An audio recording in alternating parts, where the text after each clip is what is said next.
Hey, we got a new patch today, and I thought it'd be fun to go over the patch notes. This is patch 0.6.2. And they did a few balance updates and little bug fixes. We'll start with the balance updates. First is Turkish Delight. Instead of giving you plus 3 health, 1 XP, it now just gives 1 XP. This was a really good spell. This is one I always, you know, tried to buy if I thought I could fit it in. It's, one of the best things to hit off the scroll. It's one of the best things to hit off Loki. There is the 5-1, I think it's Wish Upon a Star maybe. They could get you 2 XP, but that was a little bit tough to do reliably.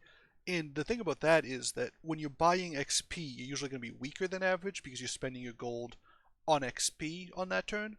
So getting health back helped mitigate some of the downside, whereas getting an extra XP if you win a fight makes you extra snowbally, but also sort of has a lower chance of succeeding. It's sort of much more snowball-y than the Turkish Delight, which helps accelerate your leveling, but also hedges against the health loss you're likely to encounter.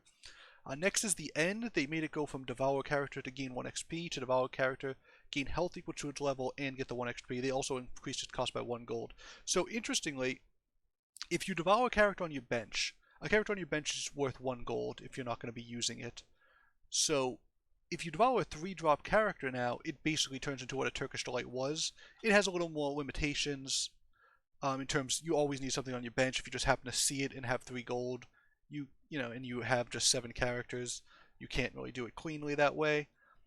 But it also has the benefit of if you just have a random 6, you can gain 6 health, which is fairly significant. I think people underestimate health gain sometimes, especially when you're just trying to, there's a lot of times where if I could have survived a fight, I could have turned a corner and really done something.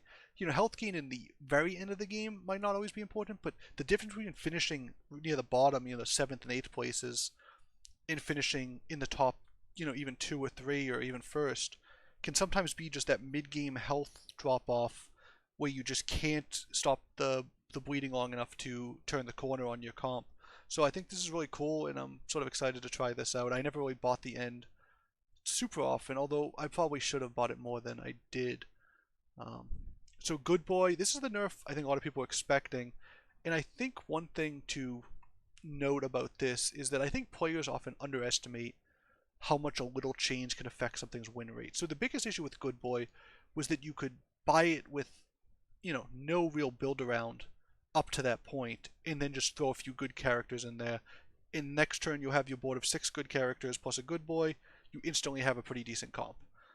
And I think that was the issue that the developers were seeing. Not that Good Boy was good in the comps it was good with, but it was too easy to build a good comp around it.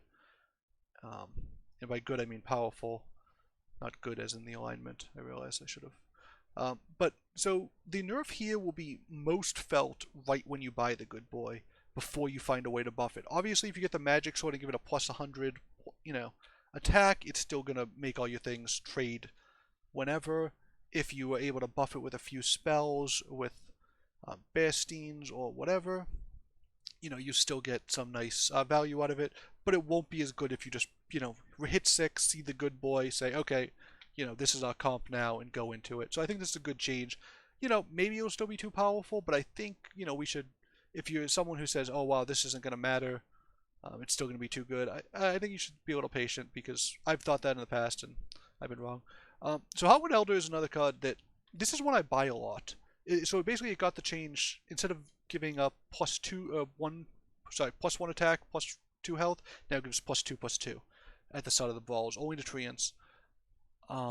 So this is one I bought a lot and felt was weak, and I think patch notes are a great time to try to look back on our evaluations and say, okay, the developers have access to all this information on win rates and those type of things. So if they're buffing something, it usually means its win rate was low, and if they're nerfing something, it usually means its win rate was high. So with Good Boy, obviously, almost all of us thought that was very good. Not surprised to see it nerfed. This one is something I thought was weak, but I did buy a lot. So I'm glad to see it's buffed, because I'd like to figure out if I can use it. I do like these permanent scaling things. I'm sort of a sucker for that.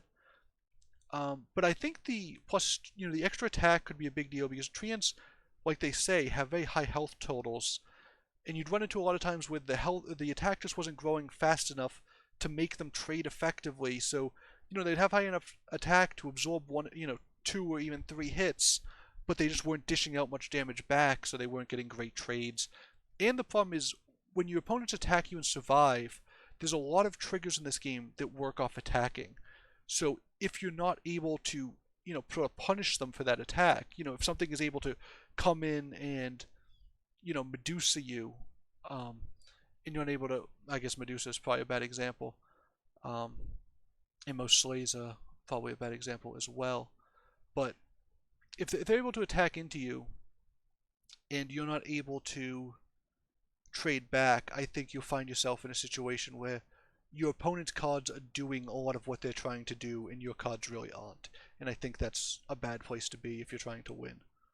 So next is Chupacabra. One of the issues with Chupacabra was always that, you'd see it on turn 4, you'd buy it, first round, you'd put it in your first slot, it would attack in, and you'd find out, oh, my opponent's characters are all too big. Didn't get the slay, and then next round it's even less likely to slay because your opponents keep ramping up in power, and if it doesn't, get the slay, it wasn't getting that ramp. The slay can help it keep pace with your opponent's board, so you can keep it around for a long time if it gets going, but it wasn't happening reliably enough. I think it's a good change in terms of making Chupacabra more likely to reliably slay. I think that's great.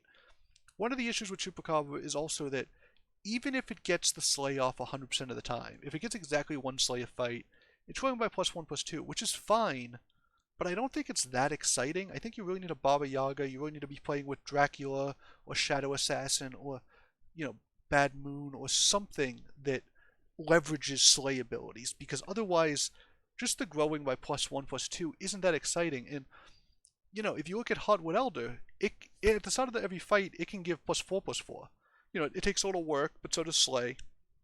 And this is much more reliable than, a Slay happening. Because, Slay, you have to attack, you have to slay it, you have to not be attacked. Even if you're in the first slot, you're only 50-50 to attack, and, there's a 1 in 4 that they attack you. There's a lot of stuff that goes on. And there's a lot of competition for that first slot. There's a lot of things that trigger off attacks, like, Medusa, Cupid, any Slay, even like a Grim Soul you need to attack early. There's a lot of things that you'd prefer to have attack, and, you want to put them in the first slot, and there's a lot of competition for that. So the Chupacabra needs to be good if you're going to give it that slot. Or, the first slot or the second slot or whatever. There's a lot of competition for things that get to reliably attack. And I don't know if Chupacabra gets this still, but I'm going to give it a try. This is one of, like I said, I'm a sucker for permanent buffs, so I'm always headed in that direction, and I'll probably keep giving it a go, probably longer than it deserves. Puff Puff got a +1/+1 buff. That's all there is to it. I've never really gotten Puff Puffs to work. I know other people have. I've run into them a couple times, but really not much at the level I'm playing. I don't know if, maybe they're more popular at higher levels or low levels, or, if I'm just in a sweet spot if you never see them. Obviously the buff is good, and you're going to be buying a lot of puffs, so the +1/+1 buff will apply to a lot of your characters, so that's great.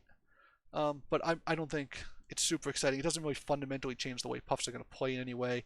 Since the last breath, it doesn't really benefit from the snowballiness, because it's not like you're triggering the slays off them, unless you have like a trophy hunter, which might be an interesting, thing to think about. But yeah, I think it's a good change, but nothing super exciting. Juliet, this is another card where I think most of us thought was pretty weak, so to see it get buffed sort of, meshes with how we were evaluating cards, sort of confirms that. I think that this is a good buff. Not super exciting. It's going to be small. All buffs are going to be small. They really want to tweak things, I think cautiously, not throw a huge wrench in the game. And I think they have access to a lot of data, and you'll see that the win rates, there's sometimes things will survive with 1 health or 1 attack, and, 1 attack makes the difference. And I think, these small changes will make a difference. Juliet's just a little bit unexciting because it's blank. It has no text. So you need the stats to do all its work, and it doesn't have a ton of stats. For a 4-drop, it's, it needs to, the only way for Juliet to be good is for it to come back with the Romeo. It now comes, it's a 7/7 now, and when it comes back, it's a 7/7, so you get the +1/+1 on both ends as long as you have the Romeo, which I think is great. I'm still not super excited about a Romeo Juliet. It's fine mid-game, if you have a Romeo and you hit the Juliet on your 4 turn, and, you grab it, I think you'll be pretty strong for a couple rounds. But unless you can get the Juliet to be bigger with like a Prince Arthur or something, I think you're just gonna get outscaled in the late game. And because it's not range, because it doesn't have any triggers, it's just sort of dopey unless it has a huge amount of stats, which it's hard to get. Romeo, exact same thing. It now brings the Julia back with a 7/7 buff instead of a 6/6. So she'll be a little big when she comes back, but that's basically all we're getting. Same problems with Juliet apply to the Romeo that just serves to bring the Juliet back. At least this is a 3-drop, and it's something you can just buy for the stats. If you get the combo, I like the combo. I think it's fun. I like getting these type of things to work, but it hasn't been super effective for me. I'm gonna keep trying it. I'll try it more because of the buff, but I wouldn't imagine this is gonna take over the game. So this is one, the Neon Sea Terror. It went from an 8/8 to a 10/10. This is almost always bought just for the treasure, just to buy half of a level 5 treasure and then complete it when you see the next one. It's never really bought to be put on your board. It is good that when you do buy it and you have an extra slot, you can put in a 10/10 instead of an 8/8, but by the time I'm at level 5, I feel like my average character, mostly not just because of stats, but because of synergies, is better than a 10/10.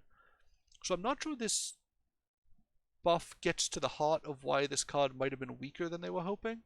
However, I'm not sure you can without making it a different cost even, but making a different cost obviously changes the treasure you'd be getting. So I'm not sure what exactly you need to do if they're trying to buff this. This obviously makes it more powerful, and there'll be times when you buy it as your 7th character and you can throw it in. The synergies with evil and monster, there's almost always better monsters and always better evil characters I'd rather play, but a small buff will help it, but I think you're usually still going to buy this for the treasure. The Siren gets a similar buff from 8/8 to 10/10. The problem with Siren is always that when it slays, it summons an exact copy, and that copy can be great. It can summon upgraded characters, it can summon things with a lot of buffs on them if, it happens to be big enough to slay things with a lot of buffs on them. The issue is always that either it slays and dies, it has to be big enough to slay and big enough but small enough to die in the attack.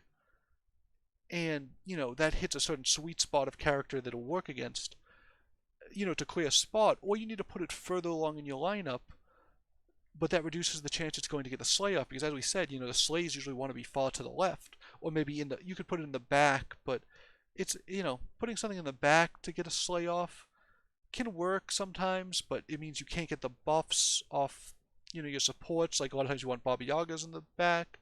Not that this one usually needs a Baba Yaga, because again, if you don't have one space, you're not going to have 2 spaces.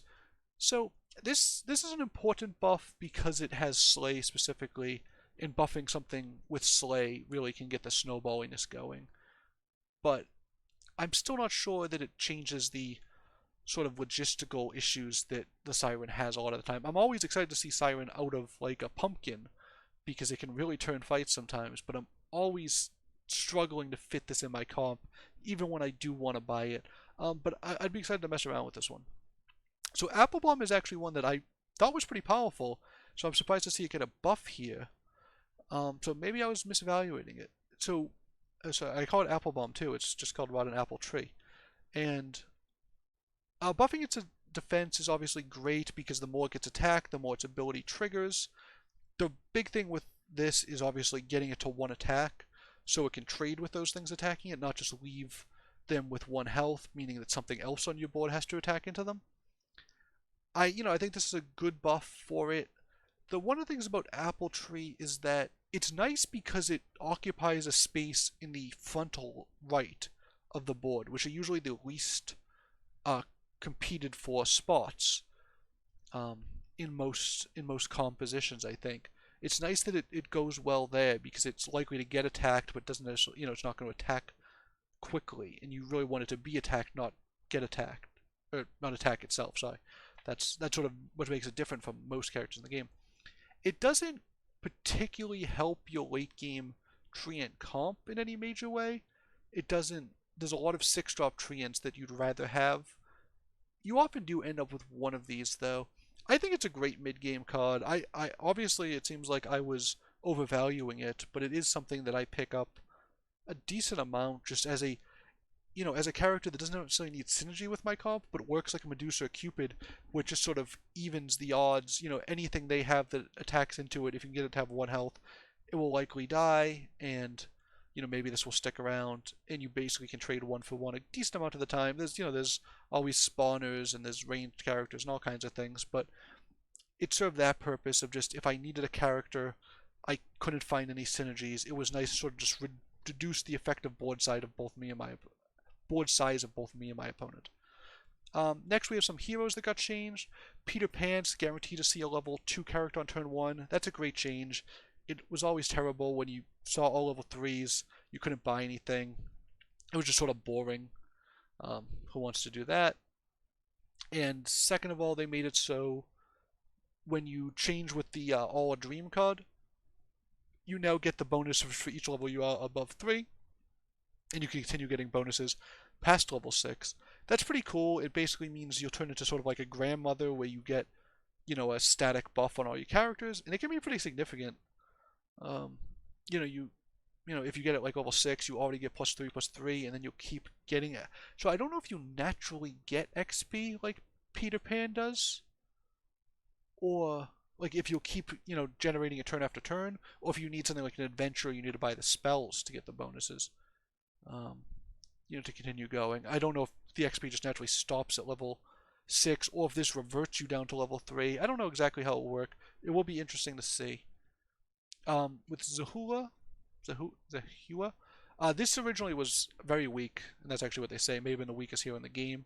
So this is a really significant change. It now makes your 4s, 5s, and 6s cost 3 gold. That's not 3 less gold, that's 3 gold flat. So the 5 drops are unchanged, they were always 3 gold. Your 6s now actually cost an additional 1 less. And your 4s are affected now, they just cost 1 fewer gold than they would normally. But this is a huge change. It kicks in earlier. One of the problems with Zehua was always that it was a power that kicked in after everyone started snowballing. By the time you got to 5s and 6s, it was really strong, but a lot of times you'd be almost out of the game by that point because other people had more significant powers. And, saving a couple gold, on your next 2 turns just wouldn't be enough to, swing the game back towards you. And you'd, die after buying your first 2 5 drops or whatever. And that was always unfortunate. So, getting it to proc on level 4, and especially when your gold economy is even more, pinched there, I think is going to be a really great change. I'm really excited. I've never tried this hero. I don't think. I think I've switched to it off of It Was All a Dream, but I've never actually gotten to try it, and I'm excited to try it. So, really fun. Morgan Le Fay now gets second treasure when you drop below 5 health. One of the issues is it's going to be tough to drop below 5 health and still be alive.